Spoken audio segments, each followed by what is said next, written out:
So to fix this problem, what you have to do is to first go to your phone menu, then after that scroll and try to search for your Google Play Store. So when you find it, just tap on it to open it. Then after that, try to search for Snapchat. So when you find your Snapchat, just tap on it.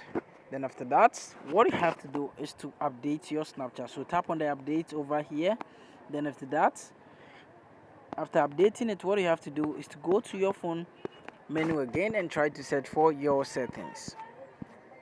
So when you find your settings, tap on the settings. Then after that, search for apps and notification. When you find it, just tap on it to open it. Then after that, tap on see your apps, then wait for it to load for you to see all your apps. So when you get over here after loading, just tap on the search apps at the top and try to search for Snapchat.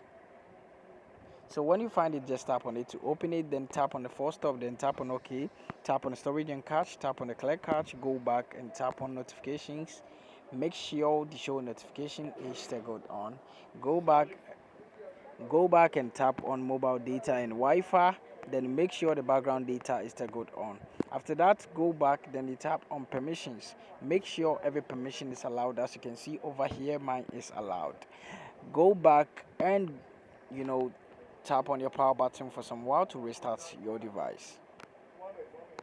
Now tap on restart, then you tap on OK, and this problem is going to be fixed after restarting your device. Thank you very much for watching this video, and I hope this video has been helpful to you. If you have any question, just drop it in my comment section below.